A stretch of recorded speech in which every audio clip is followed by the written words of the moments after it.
दोस्तों एक बार फिर से स्वागत है आपका हमारे channel study for golden future में। तो आज हम बात करने वाले हैं आपसे रीजनिंग के 5 महत्वपूर्ण सवालों के बारे में। ये हमारा पार्ट 4 है। अगर पार्ट 3 देखना चाहते हैं तो आप वीडियो के नीचे जाकर डिस्क्रिप्शन में देख सकते हैं। आइए हम बात करते हैं रीजनिंग के 5 महत्वपूर्ण सवालों के बारे में। इन सवालों को आप बिना पेन चलाए भी हल कर सकते हैं एक बार देखने के बाद में। तो आइए हमारे पहला सवाल क्या दोस्तों, तो जो हमारा पहला सवाल दिया गया है वो एक समीकरण रूपी सवाल है। इसमें 2 समीकरण दिए गए हैं, उनके हल दिए गए हैं और तीसरे समीकरण का आंसर पूछा गया है।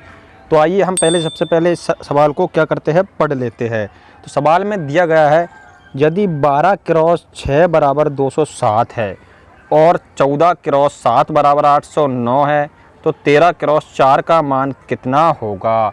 तो ऐसे सवालों को हल करने से पहले हम क्या करते हैं, समीकरण को गौर से देख लेते हैं।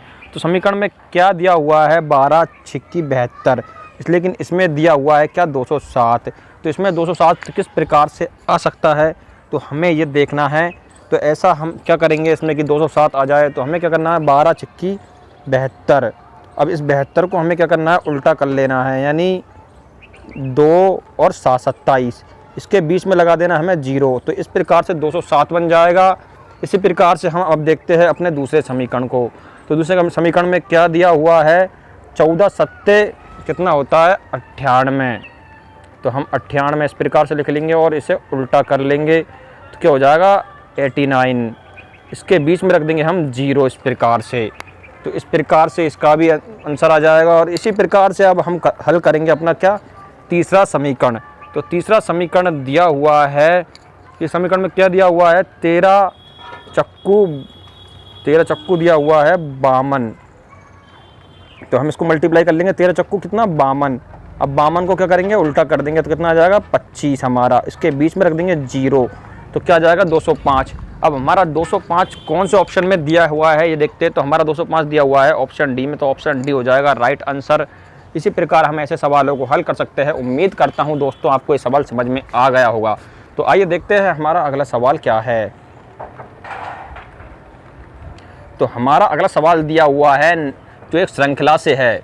तो देखते हैं सवाल क्या है। सबसे पहले हम सवाल को बड़े ही गौर से पढ़ते हैं। ऐसे सवालों में अक्सर दिया हुआ होता है क्या प्रश्नवाचक चिन्ह वो पूछा जाता है। तो आइए सबसे पहले सवाल को पढ़ लेते हैं। सवाल में दिया हुआ है निम्नलिखित दी गई श्रृंखला में प्रश्नवाचक चिन्ह के स्थान पर क्या आएगा। यानी एक श्रृंखला दी हुई है, उसमें अंत में एक प्रश्नवाचक चिन्ह दिया हुआ है, उसमें क्या आएगा, श्रृंखला क्या है आइए देखते हैं। तो 5, 14, 30, 55 और ये प्रश्नवाचक चिन्ह इसके स्थान पर क्या आएगा। तो ऐसे सवालों में हम करते क्या है, श्रृंखला को गौर से देखते हैं सर इसमें क्या हो रहा है। तो इसमें क्या हो रहा है श्रृंखला में देखते हैं आइए। तो इस श्रृंखला में 5 और 14 दे रखा है, फिर तो इसमें अंतर कितने का है, 9 का। तो इसी प्रकार दे रखा है श्रृंखला में क्या 14 और 30, इसमें अंतर कितने का है, 16 का। इसी प्रकार दे रखा है 30 और 55, तो इसमें अंतर कितने का है, 25 का। तो इसी प्रकार क्या है, ये जो है वर्ग है, 3, 4 और 5 के वर्गों का अंतर दे रखा है। इसी प्रकार इसमें आगे क्या आएगा, फिर 6 के वर्ग का अंतर, वो कितना होता है 36। तो हम 55 में 36 जोड़ेंगे तो हमारा सीधे सीधे कितना आ जाएगा, तो हमारा सीधे सीधे आ जाएगा कितना 91, 55 में 36 जोड़ने पर। तो हमारा ऑप्शन सी राइट टिक हो जाएगा। इस प्रकार से हम इस सवालों को कर सकते हैं। आइए देखते हैं हमारा अगला सवाल क्या है। दोस्तों तो जो हमारा तीसरा सवाल दिया गया है वो वेन डायग्राम से है और ये सवाल एग्जामों में आते हैं। तो आइए सबसे पहले हम इस सवाल को ध्यान से पढ़ लेते हैं कि सवाल में क्या दिया हुआ है। तो सवाल में दिया गया है क्या, चयन करें जो नीचे दी गई श्रेणियों के बीच में संबंध का सही रूप में प्रतिनिधित्व करता है। तो हमें कुछ शब्द दिए गए हैं, इन शब्दों को पहले तो हमें समझना पड़ेगा जब ये सवाल हल होंगे, नहीं तो ये सवाल हल नहीं होंगे। तो सवाल में क्या दिया हुआ है, मंत्री परिषद, गृह मंत्री और मंत्री। तो हम अगर इन सवालों के बारे में इन अक्षरों के बारे में जानते होंगे तो हम इस सवाल को इजीली हल कर देंगे। अगर नहीं जानते होंगे तो हम पे वेन डायग्राम का सवाल हल नहीं होगा। तो इसमें सबसे पहले क्या करते हैं, हम मंत्री परिषद ले लेते हैं। तो एक गोले के रूप में इस प्रकार मंत्री परिषद को ले लेते हैं। फिर हमें क्या लेना है, गृह मंत्री नहीं लेना, सॉरी मंत्री लेना है फिर हमें। तो इस प्रकार से जो मंत्री परिषद के अंदर आते हैं वो क्या आते हैं, मंत्री आते हैं। और मंत्रियों के अंदर क्या आता है, गृह मंत्री भी मंत्रियों के अंदर आता है। इस प्रकार से हमारा वेन डायग्राम बन जाएगा। तो अब देख लेते हैं हमारा वेन डायग्राम इस प्रकार से कौन सा है। तो जो हमारे ऑप्शन डी में वेन डायग्राम दिया गया है वो इसी प्रकार का वेन डायग्राम है। तो इस प्रकार से हमारा सीधे सीधे ऑप्शन डी राइट क्लिक हो जाएगा। दोस्तों उम्मीद करता हूँ आपको ये सवाल समझ में आ गया होगा। अगर सवाल समझ में आ गया है तो एक लाइक कर दीजिए और वीडियो को शेयर कीजिए। दोस्तों हमारा जो चौथा सवाल है, आइए तो उसकी तरफ आते हैं, वो क्या है। दोस्तों तो जो हमारा चौथा सवाल दिया गया है वह है क्या सिटिंग अरेंजमेंट से। तो आइए सबसे पहले इस सवाल को हम पढ़ लेते हैं। सवाल एग्ज़ामों में बहुत आते हैं तो एग्ज़ाम की दृष्टि से इम्पोर्टेंट है। तो आइए देखते हैं सवाल क्या दिया हुआ है। तो सवाल में दिया हुआ है क्या, सवाल में दिया हुआ है कुछ पुस्तकें एक पंक्ति में लगी है, दाईं ओर से 19वीं पुस्तक और बाईं ओर से 30वीं पुस्तक के बीच में 10 पुस्तकें हैं।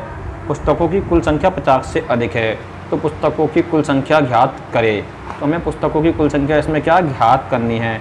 तो सबसे पहले हमें देखना है 19वीं, यहाँ क्या दिया हुआ है 50 से अधिक है, और हमें दिया हुआ क्या 19वीं और 30वीं के बीच में है, तो यानी 49।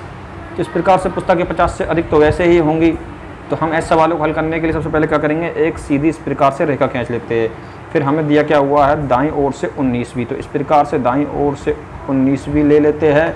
फिर क्या दिया हुआ है बाईं ओर से 30वीं, तो इस प्रकार से बाईं ओर से 30वीं ले लेते हैं।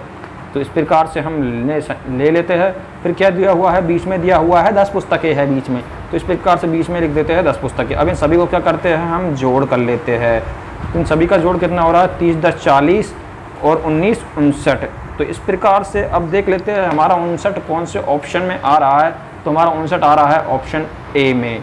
तो इस प्रकार से हम इस सवालों को हल कर सकते हैं। लेकिन अगर मान लीजिए हमें यहाँ दिया होता 50 से कम, तो फिर हम सवाल को अलग प्रकार से हल करते। इस सवाल को हम हल कैसे करते, दाईं ओर से 19 ले लेते और बाईं ओर से कितनी लेते 30 ले लेते इस प्रकार से, क्योंकि 50 से कम हो जाती ना, बीच में उनके 10 ले लेते इस प्रकार से। ऐसे कम वाले सवालों को इस प्रकार से हल करते। उम्मीद करता हूँ दोस्तों आपको ये सवाल समझ में आ गया होगा। तो आइए देखते हैं हमारा अगला सवाल। तो जो अगला सवाल है वो एक बहुत ही इंटरेस्टिंग सवाल है और ऐसे सवाल एग्जामों में अक्सर पूछे जाते हैं। तो इस सवाल को आप बहुत ही गौर से देखना, क्योंकि सवाल बहुत ही अच्छा सवाल है और ऐसे सवालों को एग्जामों में पूछे जाते हैं बार बार। एक बार फिर से बोल रहा हूँ मैं। तो आइए सवाल पढ़ लेते हैं। सबसे पहले सवाल में क्या दिया हुआ है, यदि x का अर्थ प्लस 5 यानी x का अर्थ प्लस है, z का अर्थ है भाग और y का अर्थ है माइनस, तो p का अर्थ क्रॉस है, तो बताइए कि समीकरण का मान क्या है। तो इसमें दिया हुआ एक समीकरण, इसमें और ये दे दिए सिंबल, x का अर्थ प्लस है, z का अर्थ भाग है, y का अर्थ माइनस है, p का अर्थ गुणा है। तो दिए गए समीकरण का मान ज्ञात कीजिए। तो हमें करना क्या है, p की जगह पे क्या रख देना है गुणा, और x की जगह पे क्या रख देना है प्लस, और y की जगह पे क्या रख देना है माइनस। तो इसे करेंगे हम क्या, बोर्ड मास्ते। सबसे पहले क्या करते हैं, हम गुणा करते हैं। तो 10 क्रॉस 2 कितना होगा 20। फिर करते हैं हम क्या, प्लस 5 और माइनस 5। तो प्लस 5 माइनस 5 एक दूसरे कट जाएंगे, हमारा बचा क्या 20। तो ऐसे सवालों को दोस्तों इस प्रकार से हम हल कर सकते हैं। अब देख लेते हैं हमारा 20 कौन से ऑप्शन में है, तो ऑप्शन सी में 20 है। ऐसे हमारा इसका हल आ जाएगा। उम्मीद करता हूँ दोस्तों आपको सवाल समझ में आ गया होगा। दोस्तों बाहर बरसात आ रही है, तो इसलिए आपको बाहर की नॉइस आ रही होगी, इसके लिए मैं माफ़ी चाहता हूँ। तो आइए अगर आपको ये वीडियो अच्छी लगी हो तो वीडियो को लाइक करें, चैनल को सब्सक्राइब करें। देखने के लिए धन्यवाद।